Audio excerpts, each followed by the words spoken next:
bonjour. Le journal de la foire aujourd'hui nous fait encore voyager. Et il nous fait voyager un peu dans les temps, et surtout avec Charlie qui est ici à côté de moi. Charlie, bienvenue chez nous. Alors, raconte-nous, qu'est-ce que tu fais ici à la foire?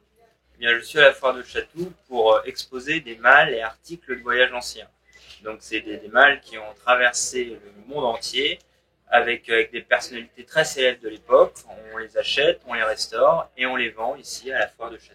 Ça veut dire que chaque malle a effectivement une histoire assez personnelle, si tu veux. Absolument. D'abord, ce qu'on essaye de mettre en avant, c'est justement ces histoires. C'est pas simplement des malles de luxe, puisqu'on essaye vraiment de se spécialiser sur les plus belles malles.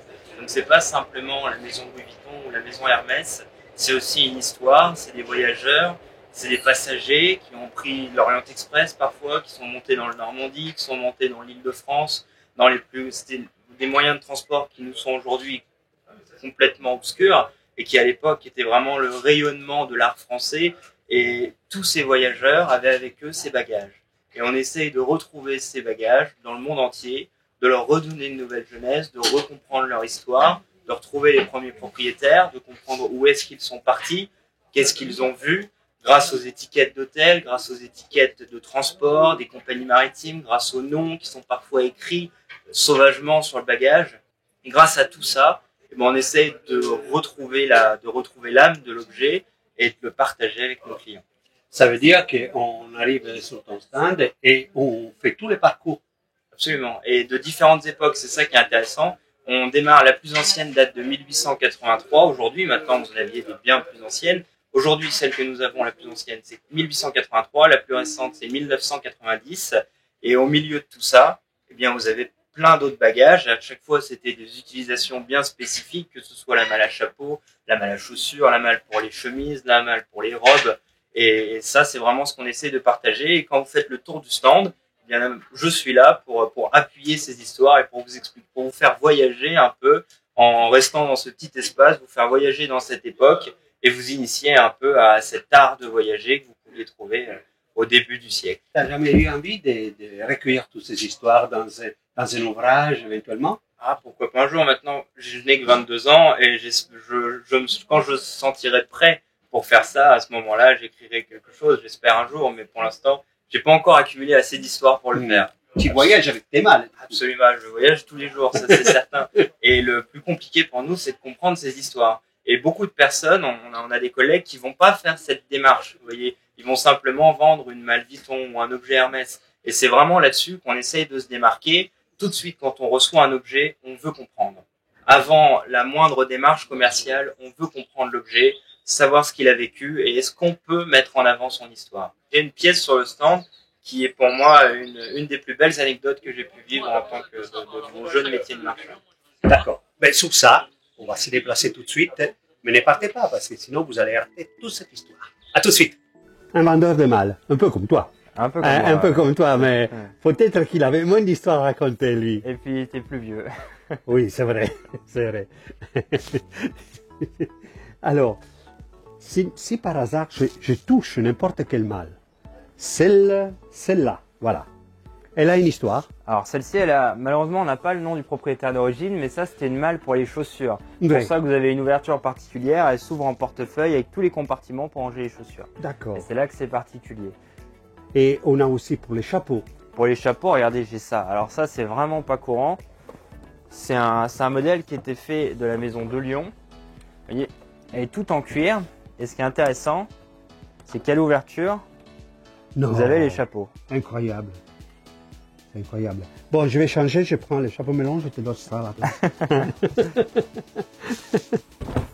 Très bien, super. Elle est très belle. Et pour les femmes aussi, porte-chapeau pour femmes? Alors pour les boîtes, alors pour les femmes, j'ai ça. Pour les femmes, c'est des malles qui étaient toujours, les femmes avaient toujours des malles plus grands. Intéressant avec celle-ci, là on est en 1913, ce n'est pas qu'une malle à chapeau, la femme pouvait transporter tous ses effets dedans. Alors c'est pour ça qu'à l'intérieur, on retrouve la boîte à chapeau, mais aussi le compartiment pour mettre ses ceintures par exemple, là vous pouviez mettre les gants, les mouchoirs, et en dessous, juste ici, on voit l'emplacement pour mettre les éventails aussi, vous voyez, dans les petites... Là. Juste ici. Et après, vous avez le long châssis pour mettre les robes.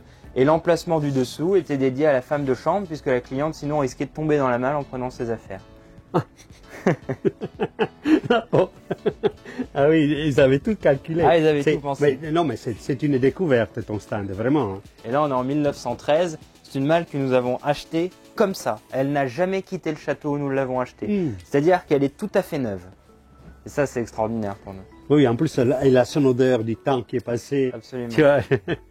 Voilà, bon, écoute, je vois que tu as plein d'autres objets qui décorent comme ces affiches. Ça, c'est des Ces affiches, de... ils sont forcément une relation avec les mâles. Absolument. Oui. Et c'est les affiches, vous voyez, tous ces voyageurs, quand ils prenaient le train, quand ils prenaient le bateau, ils pouvaient avoir sur les murs des hôtels, sur les murs des gares, ce genre d'affiches pour mettre en avant soit un hôtel à Lugano, soit l'hôtel Beau Rivage à Nice. Et c'est exactement la même époque et c'est l'ambiance du voyage avec ses canotiers, avec ses chapeaux coloniaux. Et à chaque fois, ces affiches comme ces objets ont tous des histoires à raconter. J'ai une valise qui a un peu d'histoire. C'est celle-ci. Alors celle-ci, elle est assez intéressante. Là, on est sur une valise que nous avons achetée il y a maintenant 2 ans. C'est la première fois que nous l'exposons. Et nous avons acheté à cette famille 15 malles Vuitton, ce qui est très conséquent. C'était 3 hommes richissimes qui ne voulaient que profiter et voyager avec leurs bagages. Et ça, c'est un témoignage de Carlos Stagni. Donc c'était un des 3 frères. Et elle a toujours été protégée grâce à sa housse. Et à l'intérieur, donc c'est à la maison Vuitton, on est dans les années 1920. Vous voyez, on retrouve à l'intérieur tout l'aménagement pour un homme de l'époque. Ah. Donc là, vous avez par exemple son rasoir, doublé en aluminium, avec les petites, vous avez marqué Louis Vuitton absolument partout. Et l'aluminium à cette époque valait une fortune, donc c'était vraiment réservé à une clientèle très riche. Tous les flacons sont en argent. Et ce qui est assez intéressant aussi, c'est cette partie-là. Vous voyez, alors c'est un beau cuir brun. Et là, vous avez les petites pinces estampillées Louis Vuitton avec l'armoire à l'intérieur. Et là, vous avez tous les ustensiles, à chaque fois estampillés avec les initiales du client et sa brosse à dents. Et ça, c'est un très beau témoignage de l'art de vivre à cette époque. Et ce qui était très intéressant avec ce lot, étant donné qu'il n'avait pas de descendance, toutes les malles que nous avons achetées étaient toutes fermées à clé avec le contenu d'origine du client. Ce qui fait qu'à l'ouverture de chacune d'entre elles, c'était une découverte et on a pu retracer vraiment l'histoire de ces hommes qui étaient richissimes et qui faisaient les plus beaux hôtels, les plus beaux paquebots. Et ça, c'était vraiment un bond dans le temps extraordinaire. Ça veut dire que par moment, tu peux avoir aussi des superbes émotions. Ah oui, bien, mais sans arrêt. Ouais. Mais ne serait-ce que trouver la pièce, ça procure une émotion. C'est tellement rare. Donc déjà, une fois cette étape franchie, après c'est la découverte. Essayer de comprendre, voir qu'est-ce qu'on peut savoir de son passé et de son ancien propriétaire. Ah ben, chaque fois, une aventure commence. À chaque fois. Et elles sont plus ou moins intenses en fonction de la pièce. Ouais. Bon, ben écoute, on va retourner sur les plateaux pour continuer notre discussion. Alors, on a ouvert des tiroirs qui étaient dans cette malle. Qu'est-ce qu'on a découvert? C'est magnifique. Par contre, je voulais relancer sur une autre petite histoire que nous, on a découvert entre-temps. Tu m'as parlé d'une malle qui appartenait à Hemingway. Ah, Hemingway. Alors malheureusement, on n'est pas certain qu'elle appartenait à Hemingway, celle-ci. C'est un modèle qui a été fait pour Ernest Hemingway. Donc il y en a une vingtaine dans le monde. Seule la maison Louis Vuitton sait exactement laquelle lui a appartenu. Et ce modèle a été fait pour lui. Et ce qui était très étonnant, c'est une malle que nous avons trouvée à Chambéry, dans le sud de la France. Et alors je me suis battu, c'était une grande bataille pour réussir à l'acquérir. Forcément, c'est des objets qui sont tellement rares. Bien tout de suite, le propriétaire est extrêmement sollicité. On a réussi à se démarquer, on a réussi à l'acquérir.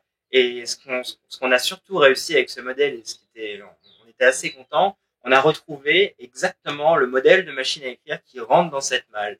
Et ça, même la maison Vuitton, qui expose cette malle qu'ils ont en collection, n'ont pas la machine à écrire d'origine. Et c'était la Corona numéro 2. C'est une machine que nous avons achetée aux États-Unis. Et imaginez ce moment où nous avons reçu cette petite machine à écrire qui était exactement adaptée aux dimensions de la malle et que nous l'avons remis dans son écrin d'origine. On s'est rendu compte que tout était parfait. Ça, c'était vraiment un grand moment et on l'a su grâce à une toute petite publicité que nous avons trouvée dans un magazine Vogue des années 1920 où vous aperceviez le nom de la marque de la machine à écrire sur la malle. Enfin, c'était vraiment le coup du hasard et ça, c'était un très bon moment aussi.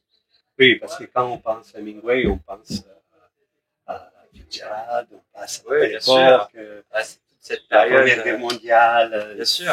C'est tout un parcours. C'est tout un assez parcours. étonnant. Et d'ailleurs, quand Ernest Hemingway venait très souvent écrire à Paris, à côté du jardin de Luxembourg, et vous aviez des théâtres qu'il aimait beaucoup côtoyer. Et dans ces théâtres, vous aviez parfois Sacha Guitry, qui était aussi un grand amateur de théâtre. Et une grande amie de Sacha Guitry était une femme qui s'appelait Spinelli, André Spinelli. Et nous avons acheté l'an dernier sa malle, une très belle malle à chapeau gigantesque avec marqué en énorme Spinelli.